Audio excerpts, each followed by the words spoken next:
It's all stadium music, and it's powerful, it's exciting, it's, you know, dynamic. It's got all the qualities that kind of get inside you and like lift you and take you out. You know, it's entertainment at its, you know, most powerful. I don't think that we've seen the likes of Freddie Mercury since. I can't quite see how we're going to see anyone like him again. The world's changed. He's a legend. I thought, how, you know, what's a real funky rock and roll audience going to say to this prancing ballerina coming on? I thought, fine, I'll sing my rock and roll songs with a tutu on, I don't care. And whenever there's any sort of poll of greatest, you know, greatest tunes ever, Bohemian Rhapsody always comes out top. So there's this incredible timelessness about them.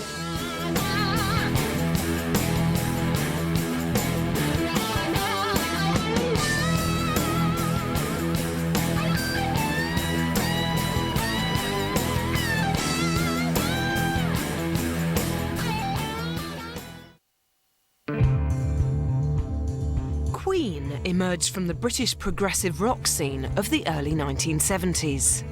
A band that the conservative rock industry initially felt it had no place for, Queen quickly found cult status following its inception in 1971, and went on to become one of the most successful British bands of its era. This was largely due to the energy and charisma of the band's flamboyant singer, Freddie Mercury, whose larger-than-life personality seemed to dominate the band during their 20 years until his death in 1991. But credit for their phenomenal success must also be given to the three surviving members, whose unique talents created some of the most exceptional rock music of the late 20th century. It was make or break, really, with the first two albums. And I think that comes through really well in the music. It stands up to repeated listens because they've got everything to play for. So the first single, Keep Yourself Alive, for instance, which didn't actually chart, was the only one of their singles which didn't. It's got a lot of life in it, as if the band really were sort of desperate to reach that level of fame, which, you know, was inevitably going to come their way, but there was still a chance that it might not happen. But also on that album, you've got more tender moments. The first time you can really get to grips with Brian May, there's some stuff on the first album, which is, you know, they had to record it very quickly at night, evidently. But it's the second album, it's Queen 2. Brian's often been quoted as saying this is his favourite album. And to me, the reason is because it's so heavy, you know. It's full-on prog rock, glam rock, or whatever you want to call it. 74, I think it came out. It was absolutely amazing. So Brian wrote all the songs on one side, I think Roger wrote one song on one side, and Freddie wrote all the songs on another side. It was called Side White, Side Black. It was all rock and roll guitar, really heavy stuff. I remember the first Queen experience I think one had was seeing this probably 7-inch vinyl EMI tune arriving at Radio 1, and the name was very much kind of a stamp of authority somehow. I mean, Queen could have meant all kinds of things. It could be very airy-fairy, but it had just the logo alone seemed to say, we're here and you can hear a lot about us, which was very much part of their image. Whether they thought it all out or not, it looked like they had. They were very authoritative, which was kind of unusual at that time, which was sort of early 70s. People, you know, were still getting over the shock, I think, that the 60s, the big party was all over, and that this was a whole new decade with all different music. And so for a band to come along, to have that kind of very positive image from day one was very impressive. But the next album, which was Sheer Heart Attack, of course, had Killer Queen on, which is one of the classics, certainly one of Queen's classic songs, and arguably one of the classic songs of all time. Got to number 2 in the charts, I think, had a fantastic solo in there. And that's the first time I remember being struck by the harmonies, being struck by the arrangements. Massive vocal harmonies, a melody you can hang your hat on. Top of the Pops was the thing, the Killer Queen thing, and I saw that was the first time, and it was a very odd piece of footage, but I liked it, and it was. I mean, when they did those things, it was quite riveting, because I mean, you either you liked it or you didn't. They're sort of quite instant. I think later on in later music, it grows on you and other things, but it was quite a bizarre with this little half mic and the fingernails and things. I would say that on the back of Killer Queen, if you hear Brian play, he was starting to make his reputation as one of the best UK rock guitar players. He's technically fine. There are many better guitar players than him. Again, he'd be the first to admit it. But he's unique, and if that's a mark of whether you're a good player or not, then he's absolutely one of the best who's ever lived. There's no doubt about it at all. You hear him play, you know that it's him. Brian is an individual that you listen to music and you think, hang on, that's Brian. He's got, you know, the Brian sound. I mean, and you know, he's recognised as one of the best guitarists in the world. You know, as Freddie was vocalist when he was alive, people knew his voice. It's an instantly recognisable sound. But he was a phenomenal singer. I mean, that voice. I mean, it was so strong, and you know, the great singers always pitch just under the note, you know, just over the note. Because the projection is above. That's what carries it all above, you know, or below. And that's what he could do, you know. That's why it was so strong, because it cut through everything. It crossed the bridge between operatic and pop.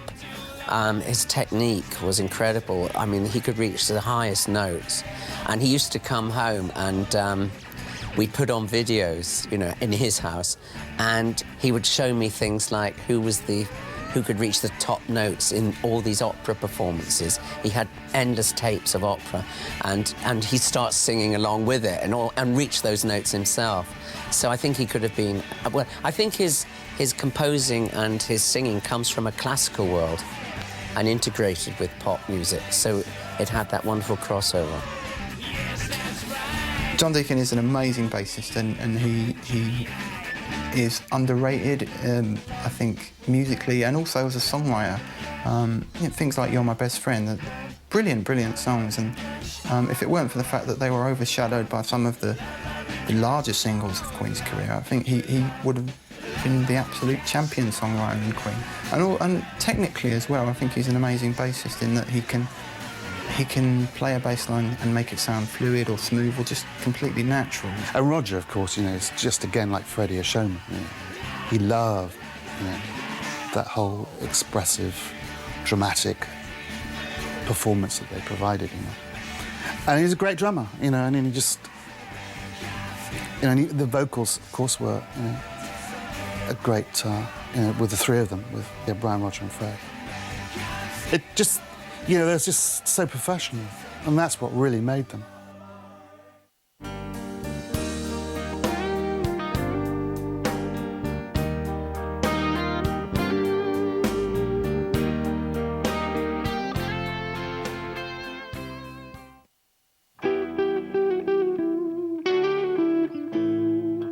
By the end of 1974, the band had been voted Best Live Act by readers of Britain's tabloid Sun newspaper. By September, their contracts with Trident had become restrictive, and having signed a new contract with John Reid, went on to work on one of their most ambitious singles to date, a 7-minute Freddie Mercury composition called Bohemian Rhapsody. The song that really blew me away, which I'm sure it did to everybody, was Bohemian Rhapsody. It was almost operatic, and coming from the classical world of ballet and opera, which I only knew then, I thought this is integrating the two together. And it was fascinating, the great voices they had as well, especially Freddie's, of course. He could have almost sung an opera if he wanted to. We went to see Freddie in the studio. The Roundhouse studio. And he was thrilled, you know. I bothered to turn up. And the guys were really sweet. And Freddie said, no, I want you to play. It's not finished yet, but I want you to hear it. And we were the first two people to hear bow rap outside the band. You know, because it was so long, they were worried, of course, that nobody was going to play it because of, you know, airtime. And I just thought, no, you know, I told them not to do anything, to just absolutely keep it as it, however long it was, just keep it. People will play what they want, don't do a shortened version. I think EMI were trying to convince them to do that. Bohemian Rhapsody happened to be, it was basically like 3 songs that I wanted to put out, and I just put the 3 together. Right. And then it had a very big risk factor, yes. The radios didn't really like it initially because it was too long, and the record company said, you know, you can't market it that way. And after me having virtually put the 3 songs together, they wanted me to sort of slice it up again.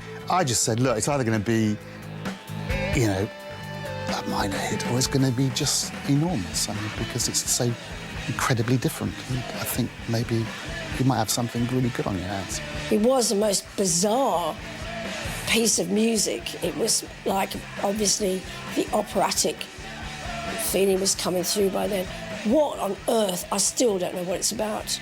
I still don't know what this collection of words is. Almost like, you know, cutting up phrases and sticking them in. But I mean, by then, and you can hear a lot of echoes of Bohemian Rhapsody in a lot of earlier Queen tracks. You can feel them now with the benefit of hindsight. You can feel them. That's what they were edging towards. And the main difference between Queen and any other rock band is the operatic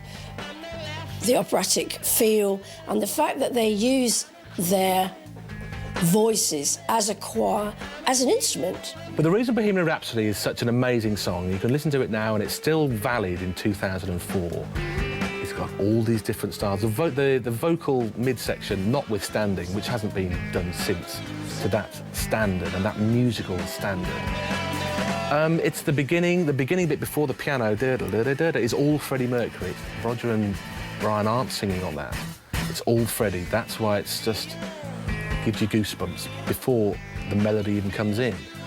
So the first time you hear it, you have no idea what's going on. The first time I ever heard it, probably like most people, was the video on Top of the Pops. The impact that had, and they were using techniques which were new to television with the revolving images.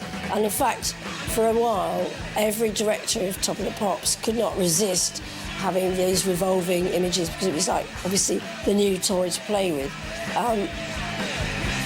But if you think Queen, you think Bohemian Rhapsody, you immediately think of those revolving images. You can't help it. And he said, I've got this idea for a song, and he sort of sat down and sort of started playing the song, and it was all going along good, and he sort of, you know, he had some words missing and some bits of melodies still hadn't quite worked out, but it was just a basic framework of the song. Then he said he was playing away and he stopped and said, now, dears, this is where the opera section comes in. I went, oh, my God. It's what every songwriter should aspire to, whatever anybody thinks of Queen. If you could write a song that can stand in the same room as Bohemian Rhapsody, you're on the right track. The vocal harmonies in the middle, the cadence, da-da-da-do-do-do-do, don't worry about the lyrics, they don't mean a thing. Do-do-do-do-do, that had never been done before. That's 10 overdubs at least a time. Da-da-da-da-da. Roy Thomas Baker has to have some hand in it for the production side of it, but the whole thing was Freddie Mercury. The whole thing had it in his head, in its entirety, before he even took it to the band, apparently. That's when, darling, this is when the Galileos come in. That's that classic phrase from that time. But it's got the best, it sums up why Queen are so good.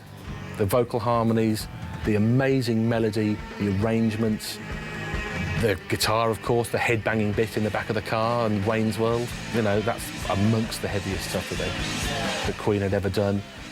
The iconic solo, the little bit at the end, just playing da-da-da-da, nothing really matters to me. Fantastic. It is the best song that's ever been written. It just is.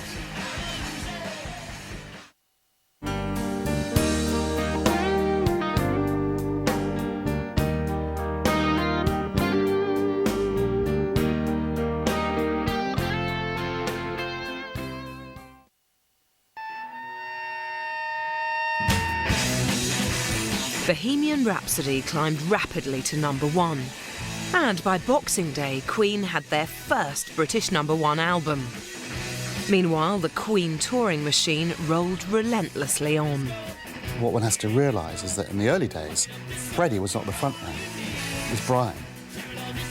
You know, Freddie was on the piano, kind of like occasionally getting up and, you know, that's it. And it really wasn't until when they were touring with A Night at the Opera that Fred came forward as the frontman.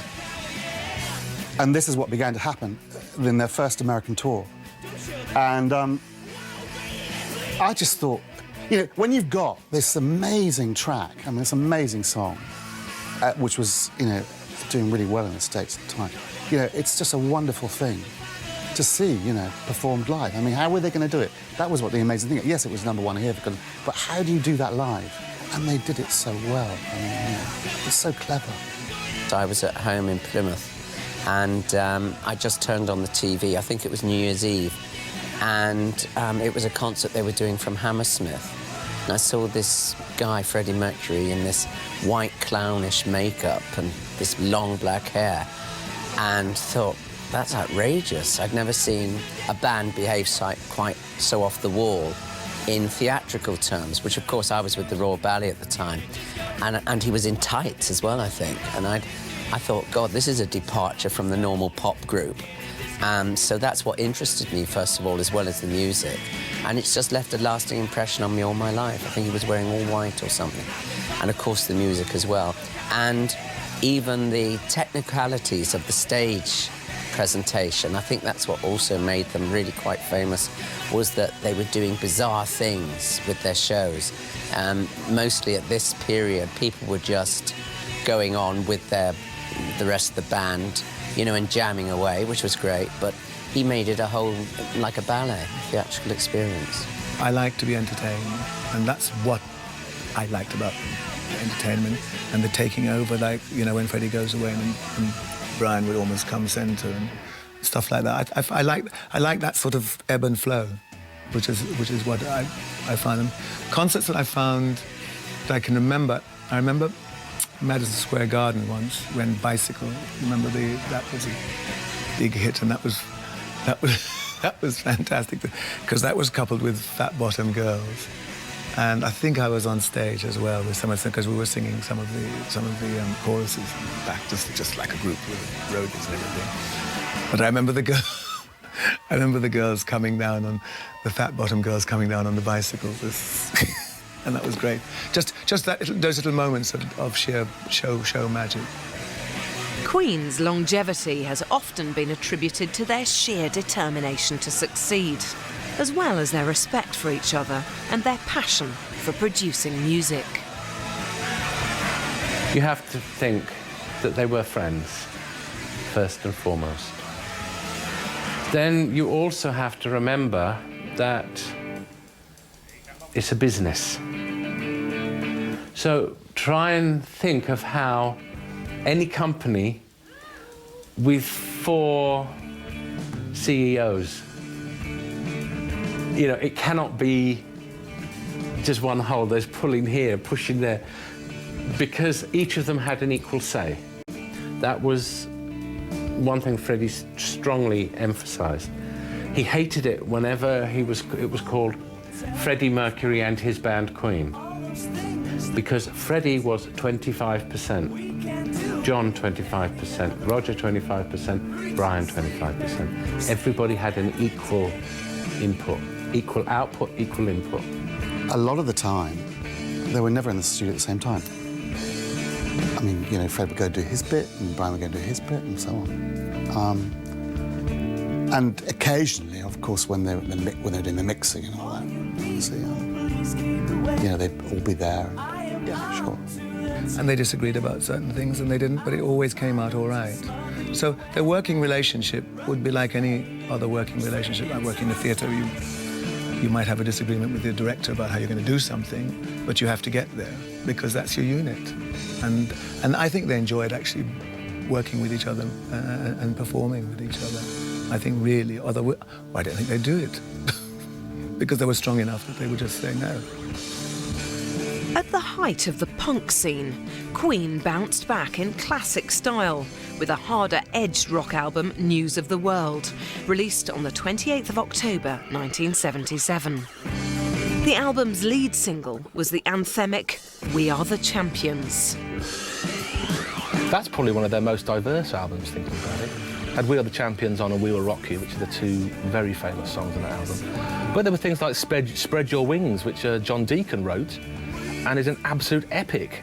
I'm not quite sure what the lyrics mean, I have to say, but that's another fantastic Brian May solo. Excellent. There's All Dead on there, which I can't remember if Brian sang or not. I think he did, actually. Which has got, in my opinion, the best guitar orchestration of his career. It's fantastic. That's with this little battery-powered amp that John Deacon made before Queen were even Queen, to be honest. Fred wrote We Are the Champions on Sherry Brown's kitchen table. You know, I remember, because I was staying with Sherry at the time. And just, you know, it's so important that that song just sort of came out of... I'd given him a book on some Japanese poetry, and it was called You Are My Champion. And it all came from that. We were playing a track which wasn't necessarily released as a proper A-side, which we all love and adore now, called We Will Rock You. I was a disc jockey in my own clubs in those days. So we were hammering We Will Rock You, you know. Because it was very short, which was perfect for the club scene in those days. We're not talking clubbers, we're talking nightclub dancing, real charty stuff. And once again, he joined me for a bottle of champagne. He still didn't have that wild Freddie Mercury look, but he wasn't the curly-haired kid I'd seen in the early 70s either, you know? As the 70s drew on, and Queen seemed to just become the biggest band on the planet, I think that the songwriting sort of became stronger in a way. The songs had to become more instant. The earlier albums with the more introverted music seemed to fall by the wayside, and the albums that came out like Jazz, you found that the songs were explicitly radio-friendly and they more and more anthemic. On the 8th of December came the release of the Flash Gordon album.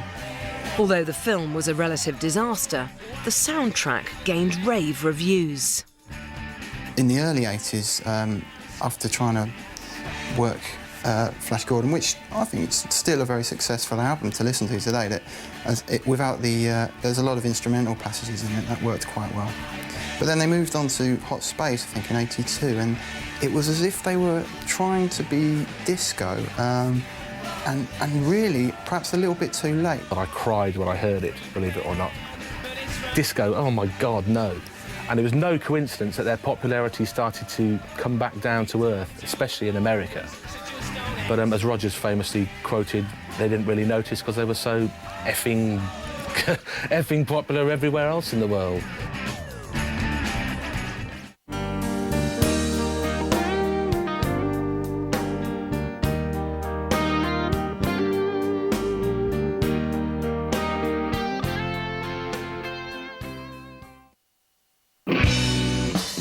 Freddie, now an A-list celebrity and with an income to match, had many interests outside of Queen. I can't remember when I first met Freddie, because I feel I've known him all my life, really. When you meet him, he has that impact on you. But I think it must be because I was doing a musical at the Mermaid Theatre called The Point, and Harry Nilsson, the great singer, had composed this musical, and he was obviously from the pop world, and he was my introduction into that life. I think he introduced me to John Reid, Elton's manager, who then introduced me to Freddie at a gay club or something like that. And he said, "Oh, Mr. Sleep, I'd love to come and see the ballet." And I said, by all means. You know, I was really keen on, you know, integrating the arts together. And so I thought, well, maybe he'll compose something for us at Covent Garden one day, you never know. And so then I introduced him to all the dancers, and he used Wayne Eagling to choreograph one of his videos. And I introduced him to Peter Freestone there, who became his minder, more or less, who was my dresser at the time. So we all got to know each other very well. he didn't create an impression with me. He was small. He wasn't trying to be anybody. He wasn't trying to, you know, he didn't actually have the full Freddie mask on. You know, he'd done his show, he was at a party afterwards. He still wasn't the Freddie I got to know. He still had the, you know, there was sort of like a wall, a mask, which also makes it hard to sort of gauge a person. If you were to meet someone like that, you think they're standoffish, they're arrogant. But Freddie never actually gave that impression. The charisma of the man was startling, because within a short while of drinking a little champagne, as you would in those days, we were chatting away quite.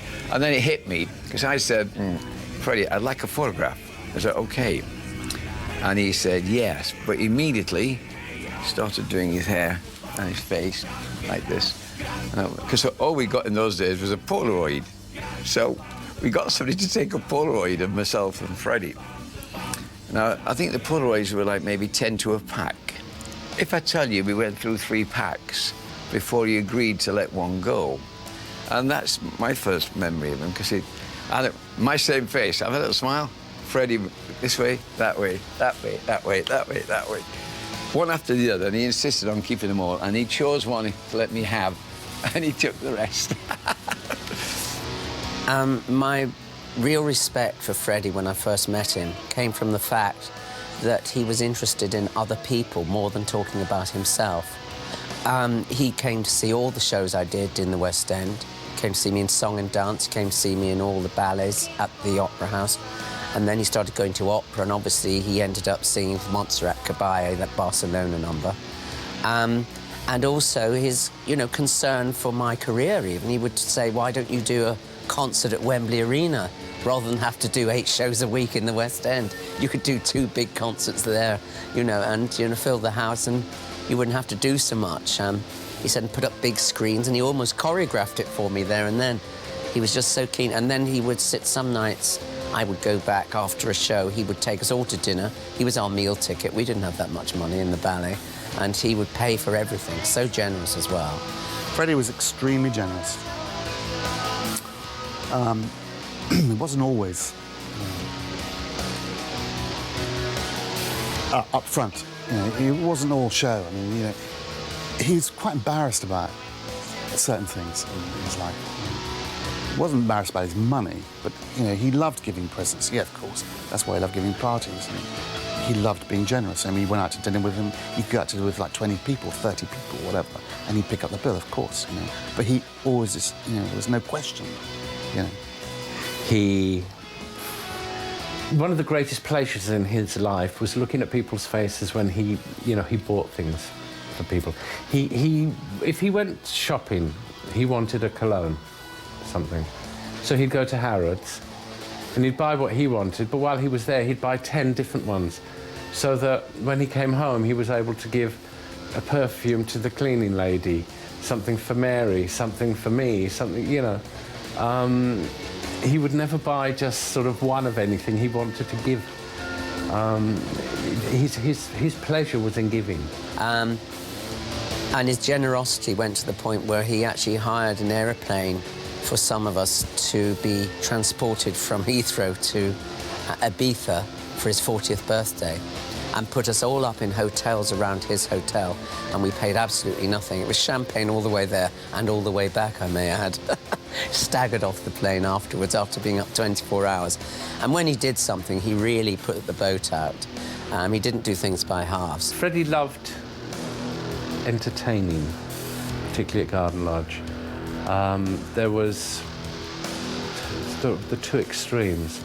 He loved doing sort of dinner parties for 12 people with 5 courses, different wines for each course, you know, the whole big thing. I'm not one of those people that like to go to sort of press receptions and all these. I like to sort of keep myself to myself more than anything, or go to places that most people don't frequent, to be honest.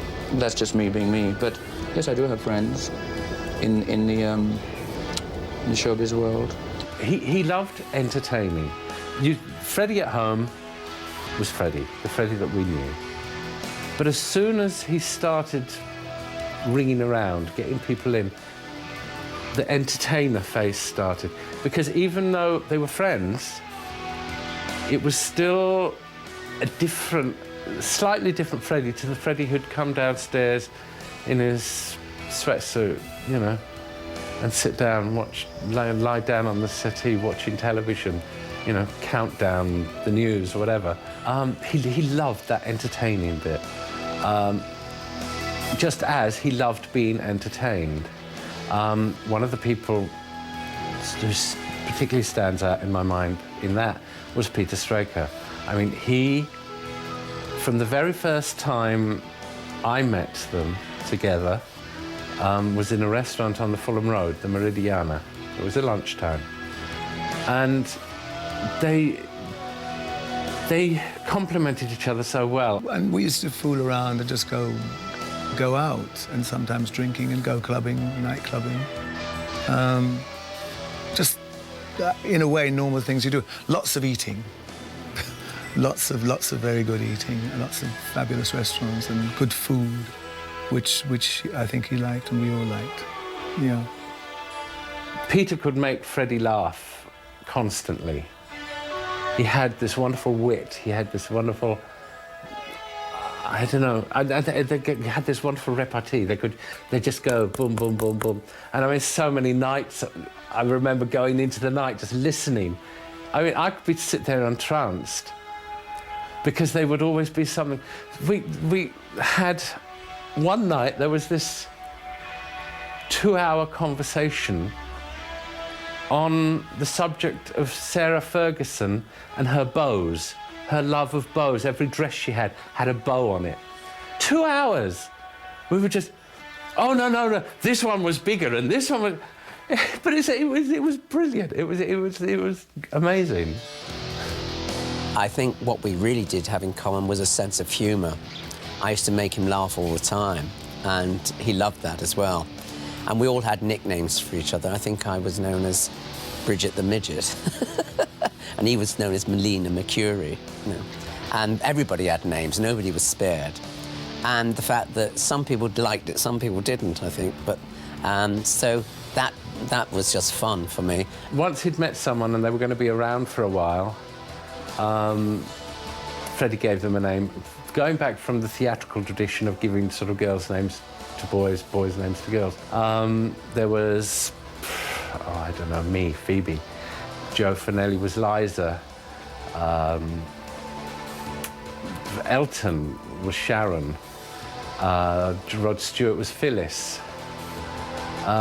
Basically what it was, the names were given near enough to fit the surname of and for someone famous.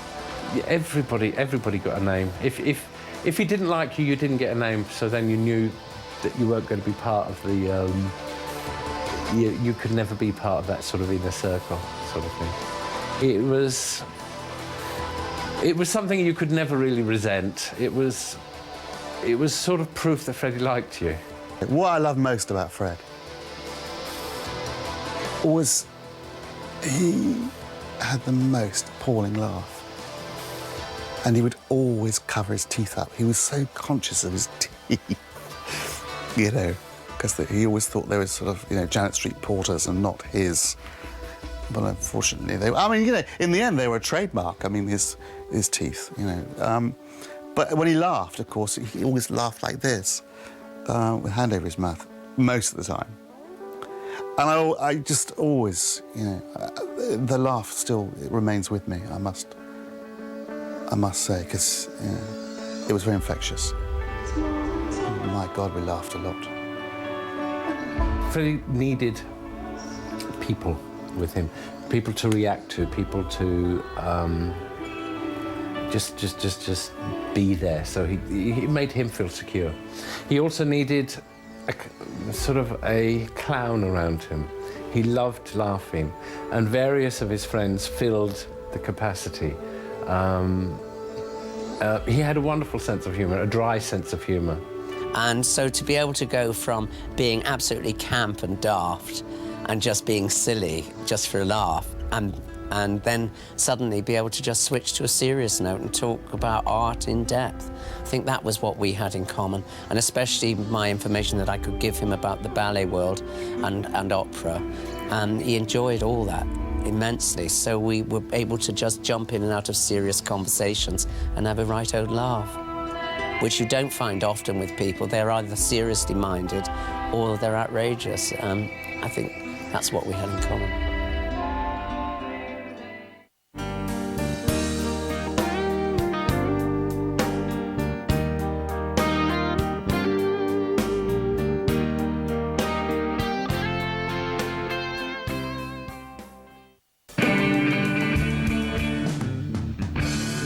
The next album, The Works, was released on February the 27th, 1984, which included two of the band's major hits, Radio Gaga and I Want to Break Free. They came back with The Works, which was possibly their heaviest album since the days of Sheer Heart Attack, really. They came back with these enormous riffs, like Hammer to Fall. You still hear it on the radio today. Following Freddie's solo album, Mr. Bad Guy, in the spring of 1985, they were invited to appear at the Live Aid charity extravaganza in July. Queen, and in particular Freddie Mercury, stole the show. And they played Radio Gaga, and for the first time, he saw 75,000 people doing all those hand movements perfectly. And I remember him saying, they're doing it better than we ever did in the video. And the thing is, then he realised the power of video. That all these people were doing what they had seen in the video. Nobody asked them to do it. It was just the natural reaction. And they'd been doing it for the shows, but he had never really seen it. He'd see a few people at the front do it. That's as far as the vision went, you know, with the lights on you. So I think, and again, for the band, that was an important... It showed them that people loved them. They were still something in people's minds.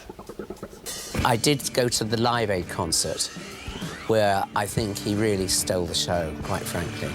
And I remember Elton had a little caravan just outside Wembley Stadium, and so I was John Reed's guest. And Freddie was there. George Michael I met for the first time because he was going to sing with Elton. And we all went in and out. We didn't see everything. We kept coming out to have another glass of champagne. And I introduced Freddie to Viscount Linley, and I said to Viscount Linley, this is the Queen. And Freddie went, oh, stop it, Mr. Sleep. But so he was quite embarrassed by that, but which you'd find rather strange, really, because, you know, it was only for a laugh, but you know, that's how modest he really was. And then, of course, he went on and just brought the house down. I remember shivers going up my spine. I've seldom been so nervous, in fact, probably never. But I think it was the greatest day of our lives, even though we played only a very small part in it. I think it's the thing I'll remember above all out of what we've done in our career. It's an amazing, amazing day. On March the 17th, 1986, the new single, A Kind of Magic, reached number 3 in Britain and shot to number 1 in a total of 35 countries around the world. The album of the same name was released on June the 2nd and went straight to number 1 in Britain. Kind of Magic, the song, is in the top 5 of the best songs I've ever done. It's poppy, it's got loads of really difficult guitar stuff in it.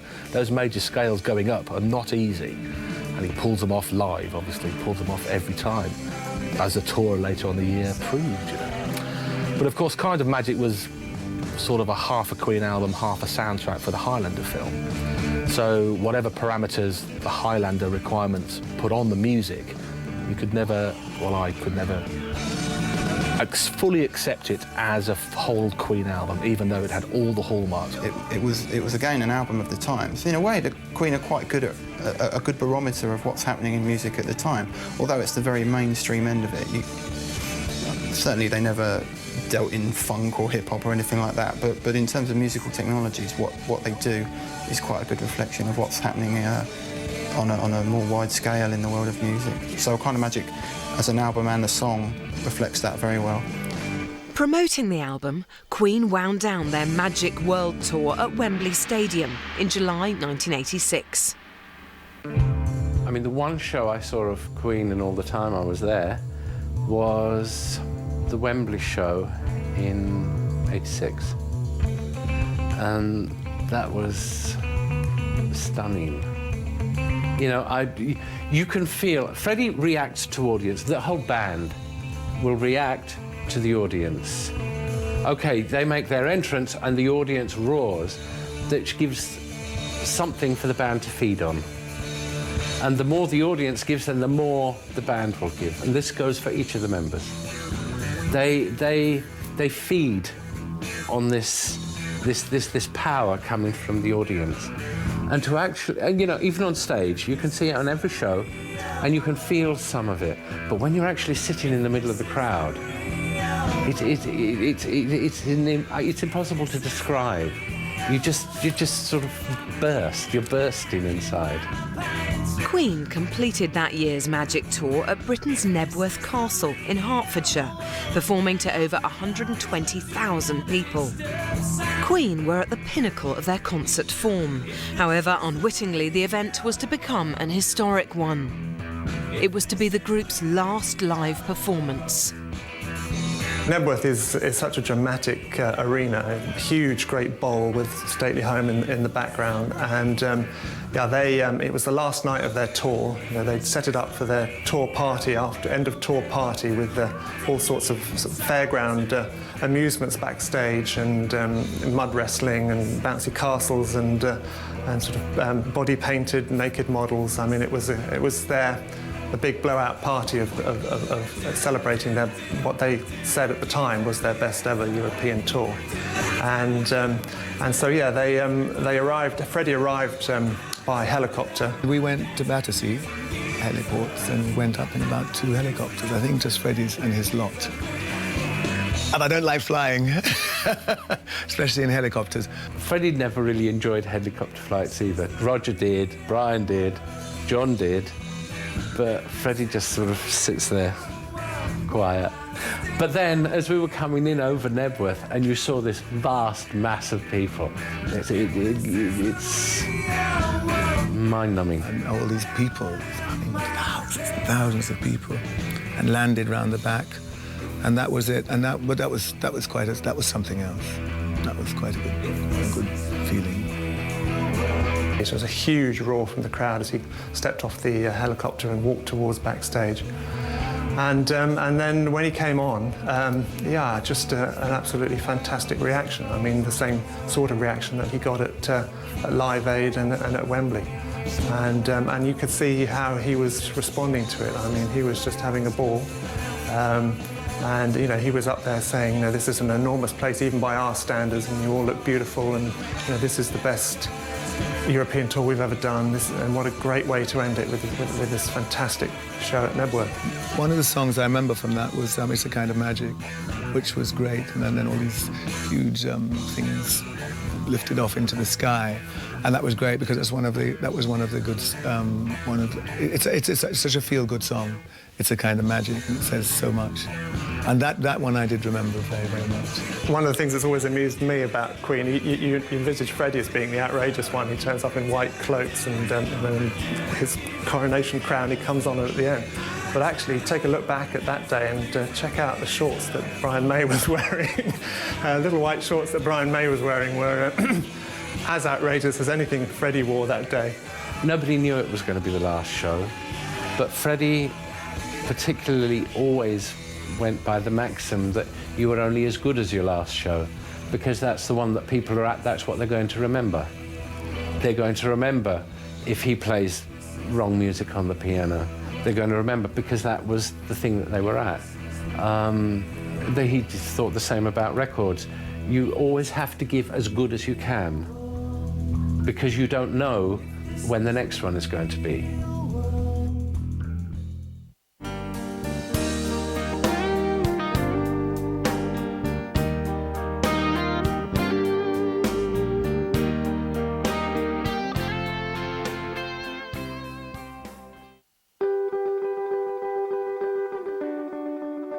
Since the band's inception, all of the members had grown and developed their own unique styles, both in talent and in personality. Brian was a little bit more shy, but very... He was apparently much more quiet and would listen a lot and, you know, have his own ideas. He changed guitar playing, really. I mean, in my opinion, his guitar, it was like a vocalist. You know, he played some fantastic stuff, and he worked out. He was very, very meticulous. He knew what he wanted. He knew the sound he wanted. He was very sure what he wanted. I've heard him discussing occasionally, do you prefer this sound, Freddie, or not? But he knew what it went, because he wrote a lot of the songs, and they wrote songs together, especially towards the end. In the touring days, he would spend his life on the road, and I remember there was one time he came home drunk from a Van Halen party, because he was good friends with them. But nobody else went. It was him, and it was a guitar party, you know, that sort of thing. But as I say, now Brian's now more enjoying that. But Brian is still... Brian, I think, out of all of them, was the most serious about his work, his music. And then John, you know, the bass player. I mean, John is exactly that. A bass player is a solid member of a band, you know. And John is solid, you know. He was a very solid character, charming guy, softly spoken, you know. Nothing fazed John. Straightforward. And you need that, I think, you know. You need that. Somebody in the background, you know, making sure that nothing comes from behind you, you know. It's like a defence from behind, and he provided that. And John always was the one who said to me, "Oh, I'm just the bass player. I'm just so lucky to be in this band," you know, because he didn't feel that his contribution was that great. But in fact, you know, when you look back, I mean, he did a fine job, a brilliant job. He was the one who always wanted to be able to walk into Tesco, walk into the supermarket, just to go and do shopping, and nobody noticed him. But the thing is, he's the one that could also come out, because he was quiet, with the biggest surprises. Freddie could never really surprise anybody, because you expected the unexpected from him. But then John came out with Another One Bites the Dust. Totally, you know, not something that you would think from John. John, who did Spread Your Wings, You're My Best Friend, that sort of thing, and all of a sudden, Another One Bites the Dust you've got from him. So, well, he gave you the unexpected. Yes, they're very different. It's just different. They're just different people. Roger was, certainly when we first met, he was apparently the more outgoing person, the more easy person to get to know, and has always stayed that way. Over the years, Roger was always the party king. When it came to parties in the band, and you know, he would be invited to all the parties, or you know, and he and Brian particularly had friends within the music business, and you know, whenever there was parties going like that, then you would, or Roger would go. He enjoyed himself. You know, it was something he felt he'd earned, you know, the right to go to parties and enjoy himself. And it's true, he had. In 1987, Freddie began more solo work and released The Great Pretender from his third solo album. Shortly afterwards, and having been introduced to the music of a Spanish soprano singer by Peter Freestone, Freddie was to collaborate with Montserrat Caballé and produce the single Barcelona for the 1992 Olympic celebrations. I had an LP of Montserrat, and he you know, he just wanted to know what I was listening to. Why do you listen to it? What are you listening to? And so he took it into the studio and played it full blast out of the studio monitors. And because Montserrat has this incredible ability to sing very high, very softly, And so he wanted to turn it up as loud as possible to hear her singing softly. And how does she do it? But he turned it up so much that you could hear the chairs of the orchestra moving, them turning the pages, you know, of their manuscript. You know, that was the volume he had it at. And then we went, when they were doing, we went to Barcelona, with a huge concert in Barcelona. And we had to do some backup singing there. That was great fun, because in that square, it was an amazing place. And the King and Queen of Spain was there, and Montserrat were there, and they did the big Barcelona thing, which is now famous. And that was great. That was good fun. That was really good fun. Montserrat Caballé was surprised when she worked with him, because she had only ever heard that voice of Freddie's. But when she heard, she made him sing in his normal voice for one of the tracks on the Barcelona album, and it's a natural baritone. But you think of what, you know, the stratospheric notes he comes out with all of Brian's songs, because it's always Brian's songs that have the high notes. Who Wants to Live Forever, Show Must Go On, all of those songs, the Brian songs, Hammer to Fall, and their notes are up there, but Freddie still manages them. Freddie, his voice, actually over the 12 years, it changed, but it gained strength. I think he was able to do more with the voice in the last sort of 3 or 4 years than I heard in the very beginning. It was always a strong voice. He could hit notes that very few nowadays can, and nobody can sing the way he sang. I mean, even in the tribute concert, everybody except George Michael had to bring the songs down a third or something so that they could actually sing it with some sort of feeling. But obviously they couldn't sing his notes.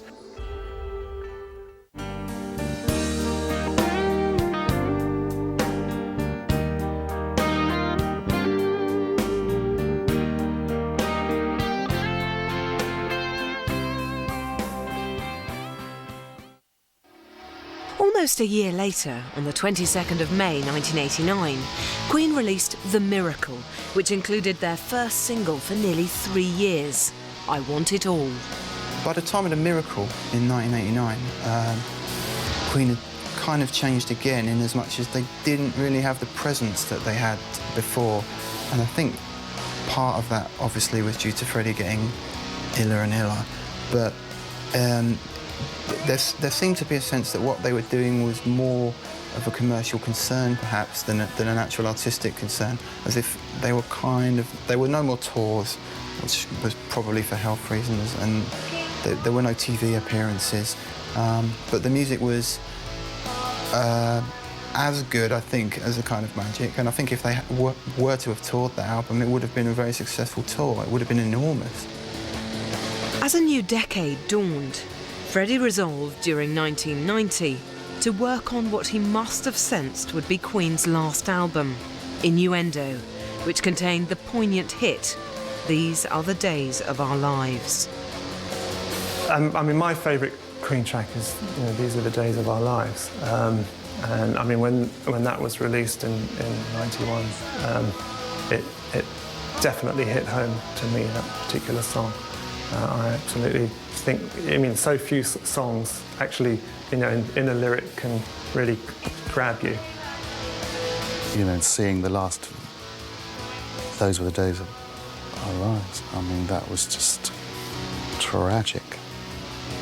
David Edsons actually went to the shoot of that. So you know, when he couldn't, you know, even bear to have the cloth of his shirt next to his skin, you know, things like that. You just, you know, that sort of remains with you, the thought of that. But no, I try to think of it as a happy time. And the laughter, the fun, the gaiety of it all. I think more than anything. I mean, really, I was very surprised when he'd already done a video of the last song he sang, and it came out after he died. I just thought that was a wonderful moment for his fans to have, that he was still thinking ahead to the future of what was going on, and it was almost like, don't be sad for me, because he would be going soon. And I found it very poignant. I still get a little tear-jerker when I hear that song.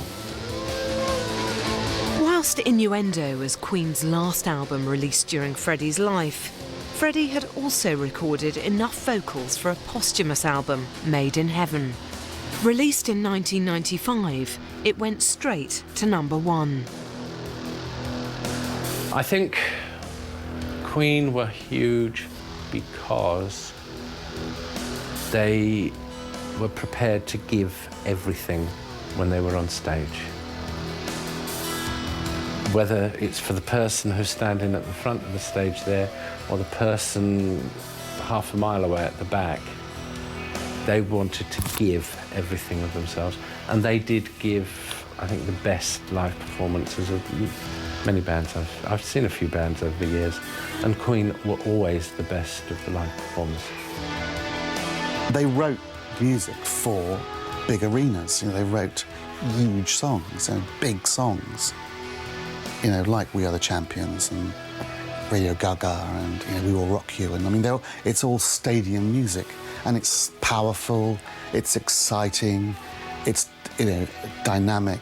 It's got all the qualities that kind of get inside you and like lift you and take you out. You know, it's entertainment at its, you know, most powerful. And I think that's why, you know, that they'll sort of always be remembered. They were always daring. You've got to be. If you're not daring, forget it. And they always were. And the clothes that he wore, the outfits, you know, the outrageousness, that's what people want. They don't want somebody boring, ordinary.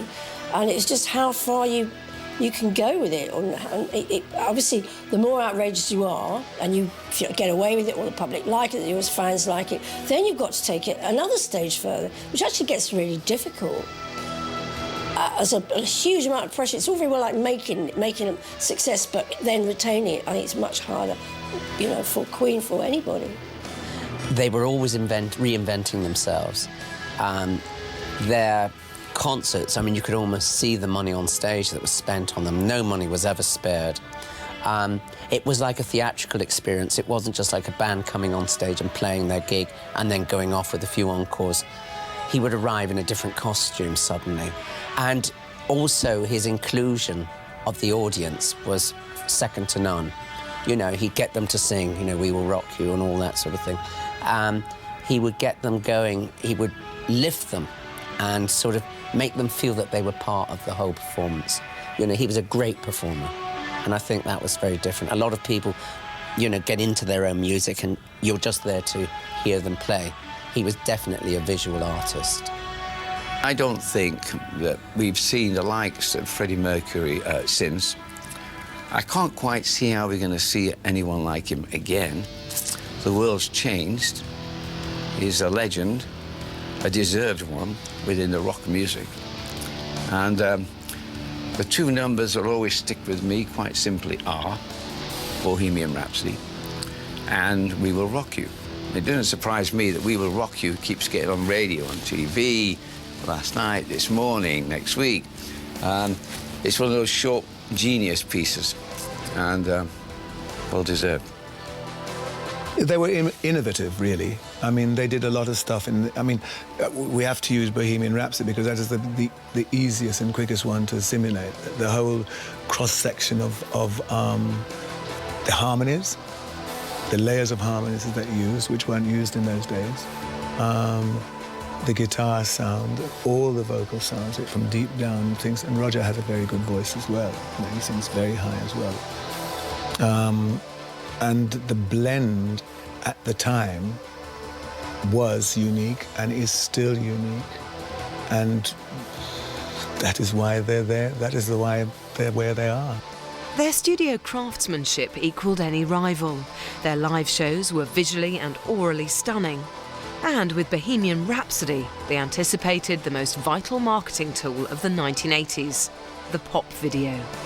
Finding favour with fans of all ages, Queen have come from humble beginnings, the students rehearsing in university lecture rooms to becoming stadium rock kings of the world, finding fame and fortune and establishing themselves as the undisputed royal family of British rock.